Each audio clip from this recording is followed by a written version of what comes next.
गई है कि प्रति 1 एकड़ 5-6 क्विंटल और प्रति फार्मर 25 क्विंटल से ज्यादा सरसों की परचेज नहीं करी जाएगी। ये अपने आप में दर्शाता है कि ये लोग आज कितने किसान विरोधी। मैं तो ये मांग भी करता हूं हरियाणा की सरकार से कि 2 दिन पहले जो ओलावृष्टि हुई और जो आंधी आई उससे बहुत ज्यादा क्रॉप लॉस यमुनानगर, अम्बाड़ा और कुछ हिस्से कुरुक्षेत्र जिले के जहां हुआ, सरकार तुरंत प्रभाव से गिरदावरी कराकर उन फार्मर्स को उनकी क्रॉप लॉस का मुआवजा दे और साथ ही साथ जो ये कैपिंग है सरसों के ऊपर, इसको तुरंत प्रभाव से रिवोक करने का काम करे। एक बड़ा अहम चीज इनके संकल्प पत्र में दिखी, वो थी प्रदूषण के ऊपर बड़ी चिंतित भारतीय जनता पार्टी। एनजीटी द्वारा निरंतर अलग अलग कदम उठाने की मांग दिल्ली के अंदर करेगी और हैरानी की बात है कि गुड़गांव दुनिया के प्रदूषित शहरों में से एक आज के दिन बन चुका है।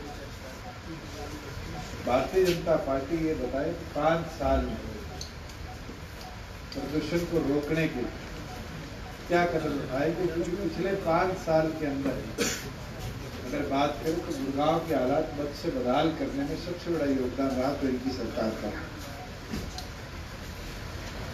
एक चीज जो बीजेपी के 2014 के संकल्प पत्र में और 19 के संकल्प पत्र में देखने को मिला वो यही है कि हाउसिंग फॉर ऑल की बात करते हैं। हमने हिसार की बात करूं या पैन हरियाणा की बात करूं, लाखों लोगों ने घरों की मांग करी। अब तक तो बेसिक सर्वे भी इनकी पार्टी 5 साल में देश भर का नहीं करवा पाई। आज ये कहती है कि हम गरीब को घर देंगे।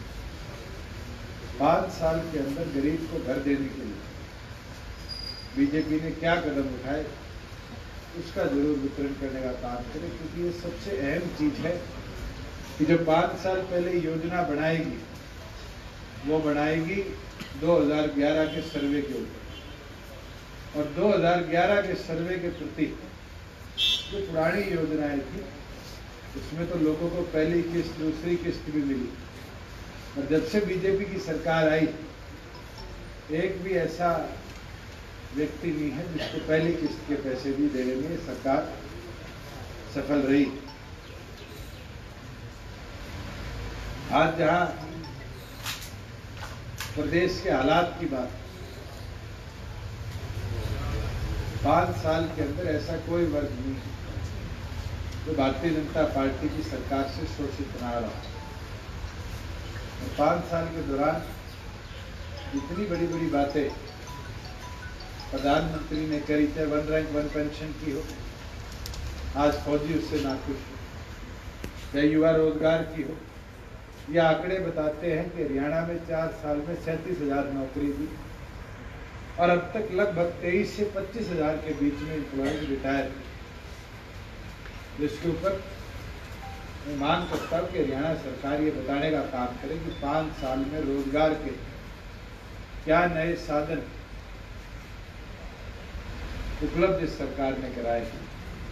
बेटी बचाओ बेटी पढ़ाओ के अंदर कितने नए महिला स्कूल, कॉलेजेस हमारी बेटियों के लिए नए बढ़ाने का काम किया। एनसीआरबी का तो डाटा ये बताता है कि आज की स्थिति में 2 रेप की घटनाएं हमारे प्रदेश में हर रोज दर्ज होती। और तो और आज के दिन महिला के खिलाफ अपराध में हम देश में 5वें स्थान पर है, जिसका मतलब हमने बिहार को भी पीछे छोड़ने का काम किया। और इन तमाम चीजों को देखते हुए 5 साल में भारतीय जनता पार्टी का जो विजन रहा है वो केवल जैसे अंग्रेज करते थे डिवाइड एंड रूल का, आज उसी प्रकार से समाज को बांटने का, या वो धार्मिक तौर पर हो, जातिगत तौर पर बांटकर अपने वोटों को बटोरने का काम भारतीय जनता पार्टी कर रही है। आज मैं एक आर्टिकल पढ़ रहा था, उसमें लिखा गया है कि अगर आप पुलवामा के शहीदों को नमन करते हैं तो भारतीय जनता पार्टी को वोट। ये इनकी सोच दर्शाती है कि 14 दिन में 53 जवान हमारे शहीद हुए। उन 53 जवानों की शहादत को ये लोग एक और पर अपने वोटों के लिए इस्तेमाल करने का काम करें।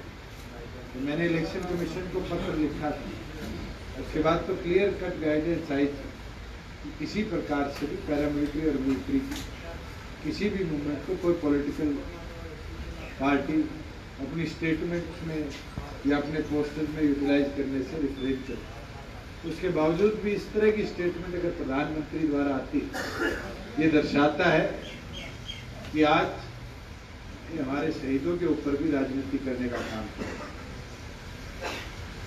मैं एक चीज और आपके बीच में रखना चाहूँगा। कई साथी बारी बारी एक ही सवाल हमारे से पूछते हैं कि गठबंधन होगा नहीं।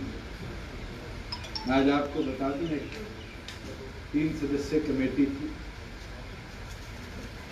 जिसके अंदर सरदार निशान सिंह जी, डॉक्टर केसी बांगर जी और काद्यान साहब थे। कमेटी द्वारा अपनी रिपोर्ट सबमिट कर दी गई थी। वो सबमिशन की रिपोर्ट हमने डॉक्टर अजय सिंह चौटाला जी तक पहुंचा दी और हम उम्मीद करते हैं कि नवरात्रों के बीच में खुशखबरी के साथ आपके बीच में हरियाणा के अंदर इस लोकसभा में एक बड़े परिवर्तन की मजबूत नींव हम रखने का काम करें।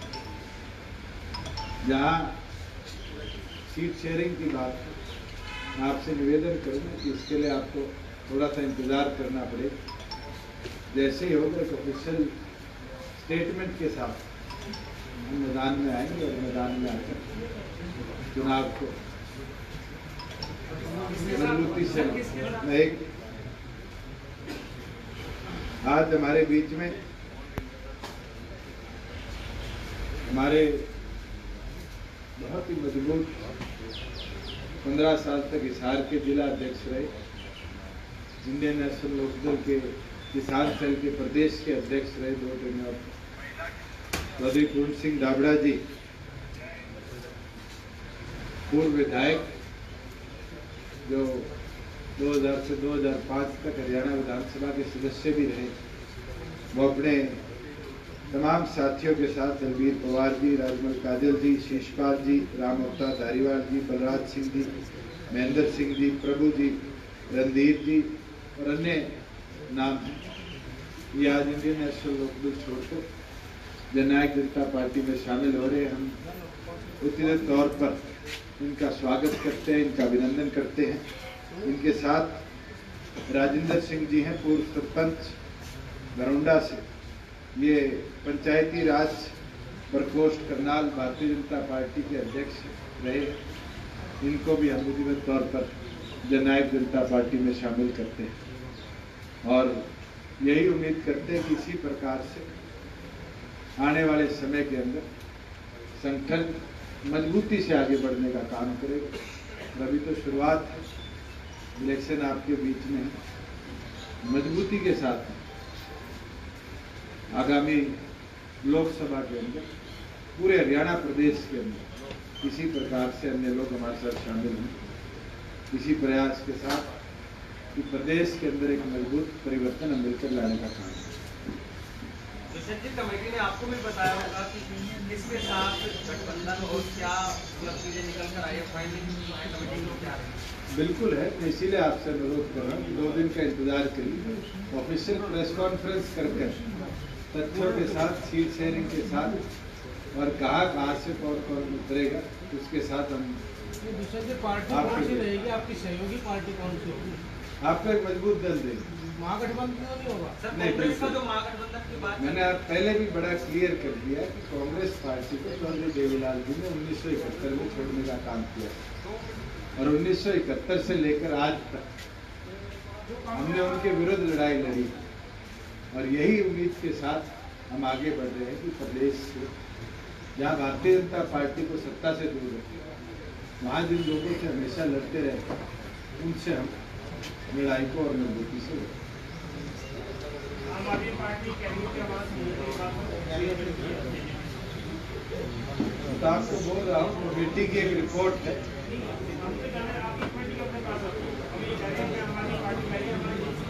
आप 2 दिन का इंतजार कर लो, जिससे होगा आपके सामने होगा। मैंने डिनाई किया, मैं आपको कह रहा हूँ 2 दिन और इंतजार करो, रिपोर्ट आ जिसके साथ भी होगा आपके बीच में 1 दल हो, 5 दल हो, 7 दल हो। कई बार ऐसे राजनीतिक दल भी हैं जो शायद लोकसभा ना लड़ना चाहते हैं, तो वो हमारा सहयोग करेंगे।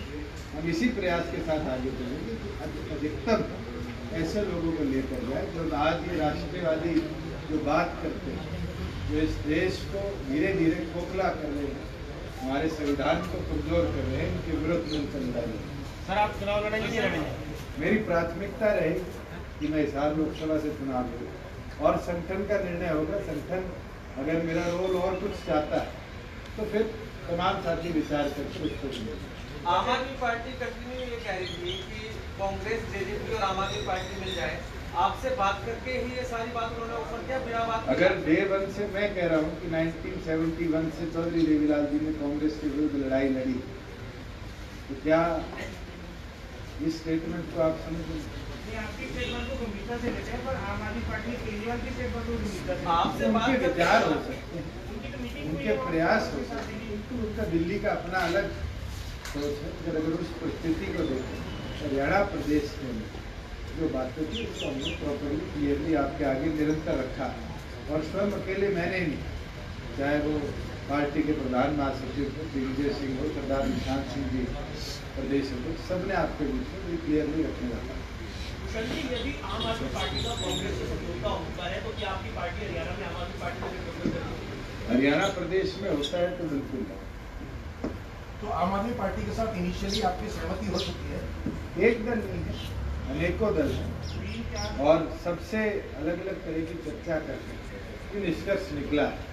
आगे उस पर क्या कदम उठते हैं तो आपके बीच में हम डिटेल्ड डिस्कशन के बाद डॉक्टर अजय सिंह चौटाला जी जो हमारी पार्टी के संरक्षक हैं, उनकी सहमति के बाद आपके बीच में रखने का काम। मतलब मल्टी पार्टी अलायंस हो जाएगा? उम्मीद रखते सुरेंद्र जी, मैं आपसे पूछना चाहता हूँ, जिसके विरुद्ध एक मुहिम चली और जो आज हमारी चप्पल के पीछे पड़े हुए, क्या उनके साथ जाना के कोई चित्त है आपके साथ?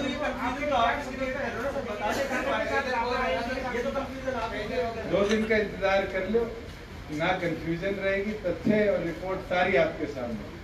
13 तारीख को गठबंधन की घोषणा होगी, 13 को, 12 को, आपके बीच में जल्द नवरात्रों में खुशखबरी दे दे।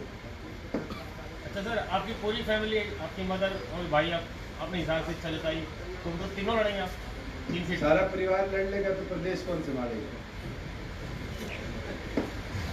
अपर एंड किसका रहेगा सर गठबंधन में? बड़ी पार्टी कौन, आप लड़ोगे कौन ज्यादा सीटों पर? गठबंधन में बड़ा छोटा कोई नहीं होता, सारे मिलकर लड़ते हैं, और जिसके विनेबिलिटी जिस सीट पे होगी उस सीट पर वो चुनाव लड़े। आज चाहे बिहार में जाकर देखो, आज आप उत्तर प्रदेश में देखो, चाहे पुराने इतिहास के अंदर हरियाणा में देखो, लोकसभा की परिस्थिति, विधानसभा की परिस्थिति अलग अलग होती है। मगर मैंने पहले भी कहा था, सम्मानजनक कोई बात होगी उसके ऊपर चर्चा करके एक एक बिंदुओं को टच करके जो जहाँ से मजबूत है उसकी दावेदारी वहाँ रखकर कदम उठाएगा।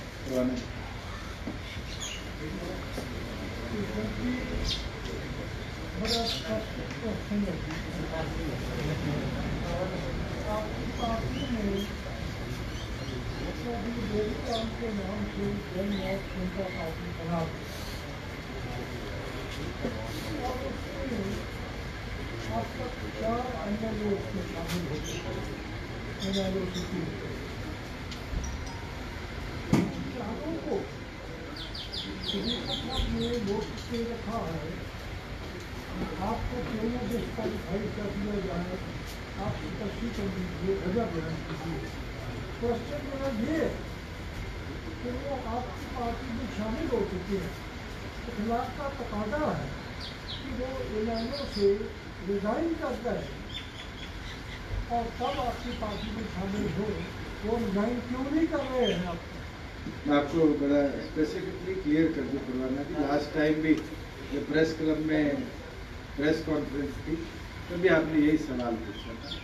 तो चारों विधायक जो है हमारे समर्थित विधायक, ना तो उन चारों ने अभी तक जननायक जनता पार्टी की सदस्यता ली और वो हमारा इस मुहिम के अंदर समर्थन करे। जिस दिन वो जननायक जनता पार्टी की सदस्यता लेंगे उस दिन विधिवत तौर पर वो अपनी सदस्यता से रिजाइन किया। चारों विधायकों ने अपनी ये इच्छा जाहिर करी थी कि हम इलेक्टेड मेंबर्स हैं, हमारी जिम्मेवारी है कि हम आखिरी दिन तक अपने क्षेत्र की सेवा करें, उनकी आवाज़ को विधानसभा में उठाएं। और संगठन को अगर लगेगा कि उनको संगठन में जिम्मेवारी देनी और जिम्मेवारी के साथ उनको संगठन के अंदर आगे लेकर चलना है तो जरूर वो रिजाइन करके आएंगे। अगर आप मेरे से ये सवाल पूछते हैं तो जो लोग इनको नोटिस भेजते हैं उनसे ये पूछिए कि पिछले 4.5 साल फरीदाबाद NIT के जो विधायक उनको गए थे वो भारतीय जनता पार्टी की रैलियों में भी होर्डिंग भी भारतीय जनता पार्टी की गतिविधियां एक बार भी उनके संगठन के अंदर नहीं देखी थी, भारतीय जनता पार्टी के साथ देखी थी। ये क्या मजबूरी बनी कि नोटिस 4 के खिलाफ भेजा गया और 1 को छोड़ा। ये अपने आप में दिखाता है कि आज भारतीय जनता पार्टी और इंडियन नेशनल लोकदल हाथ से हाथ मिलाकर प्रदेश के अंदर राजनीति करने का काम कर रही है। और ये स्पष्टीकरण इस चीज से भी आता है कि नोटिस का जो मोशन है वो 4 के खिलाफ है। जो 4 को नोटिस दिया है वो 4 अपना अपना जवाब खुद देंगे। उसके अंदर जननायक जनता पार्टी को कोई रोल नहीं है। अकाली दल के विधायक जो थे भगवत सिंह, उनकी संभावना है कि वो ज्वाइन करेंगे तो मेरी नॉलेज में नहीं था, ना मेरी उनसे चर्चा हुई, ना मेरी नॉलेज में है। मैंने तो खुद एक अखबार के अंदर आज लिखा हुआ है, शायद दैनिक भास्कर के अंदर, और उसके अंदर भी आपने सूत्र अकाली दल ही दे रखा है। तो कोई हमारी पार्टी का सूत्र होता तो मैं जरूर उससे इन्वेस्टिगेट करता। अगर उन्हीं की पार्टी सूत्रधार बनकर जवाब देती है तो उसके ऊपर मैं टिप्पणी नहीं करता हूँ। हमारे पास 10 की 10 सीटों पर 122 लोगों की एक सूची है और उसके अंदर जननायक जनता पार्टी प्रॉपर वर्किंग भी कर ली है और उम्मीद करते हैं कि जिस दिन आपको खुशखबरी देंगे उसके 24 घंटे के अंतराल के अंदर आपको उम्मीदवारों की लिए सूची देने का। अब ऐसे चौटाला ये कह रहे थे कि चारों विधायकों को डिस्क्वालीफाई कराएंगे और जो हमने पता कि ऐसा जो लोग हैं अभी वो रिजाइन कर भी नहीं सकते हैं क्योंकि जब तक नोटिस पीरियड वो सर्व कर रहे हैं, जब तक पूरी प्रक्रिया नहीं हो जाएगी वो रिजाइन शायद कर ये आप उन विधायकों से और सेक्रेटरी से पूछे तो बेहतर कि नोटिस पीरियड क्या हो। ना तो मैं उनमें से एक, ना नोटिस मेरे को। समर्थन तो आपकी पार्टी को है। बिल्कुल है, पार्टी के आज वो सदस्य नहीं है, समर्थन। और जहाँ समर्थन की बात आती है वो सेक्रेटरीट का निर्णय है। सेक्रेटरीट को वो जवाब लिखित में देगी। सेक्रेटरीट जो भी निर्णय लेगी उसके ऊपर फिर जननायक जनता पार्टी उनसे चर्चा करके आगे बढ़ेगी।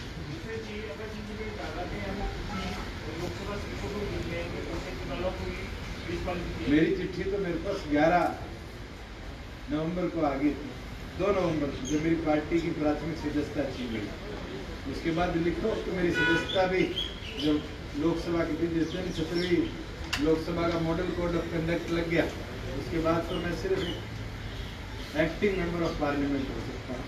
मगर वो तो 17वीं लोकसभा में जो चुनकर आएगा वो जिस दल से आएगा उसके ऊपर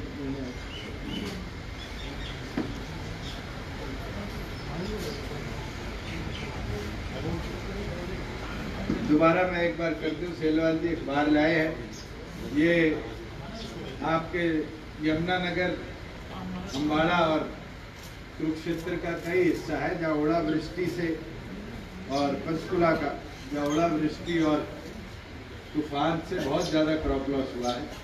और इन चीज़ को देखते हुए हम सरकार से आज मांग करते हैं कि स्पेशल डायरेक्शन डिस्ट्रिक्ट एडमिनिस्ट्रेशन को दी जाए कि जो फसल बीमा के अंदर आने वाली फसलें उसका निर्धारित समय 12 दिन का सर्वे का होता है, 12 दिन में इनका सर्वे रिपोर्ट बनाई जाए।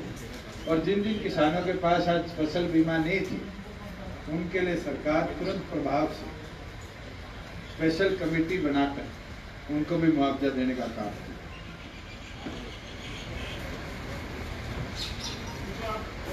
कह रहे हैं आपकी बात को सीएम ने भी कहा कि तो बता में जाया जाएगा तो काला बीजेपी तो आपकी बात को पहले तो 3 साल लेकिन आपको अब तक जो बीजेपी हमें से क्या बुलवाना चाह रहे हैं, मैं वही बोल आप बोल रहे हैं तो आपको लगता है मैं तो आपसे पूछता हूँ कि एक विधायक 4.5 साल से बीजेपी में, आज तक उसके खिलाफ कोई कदम नहीं उठाया, तो ये क्या दर्शाता है? और उसके बाद निजी मुलाकातें होती, निजी मुलाकातों का क्या उद्देश्य है? ये तमाम चीजें अपने आप में दर्शाती है कि एंटी पैंकी गेम निरंतर आज लंबे समय से चल रहा है। सर, अकाली दल के साथ भी कोई बातचीत चल रही है? आपके मानते होंगे जो बीजेपी के साथ है, पता ही होता है। तो कालियान साहब कई साल से देख रहे हैं, आपका गठबंधन भी होता रहा है, सोनीपत की सीट बीजेपी को दे दीजिए, अपना कहीं आपकी फोटो और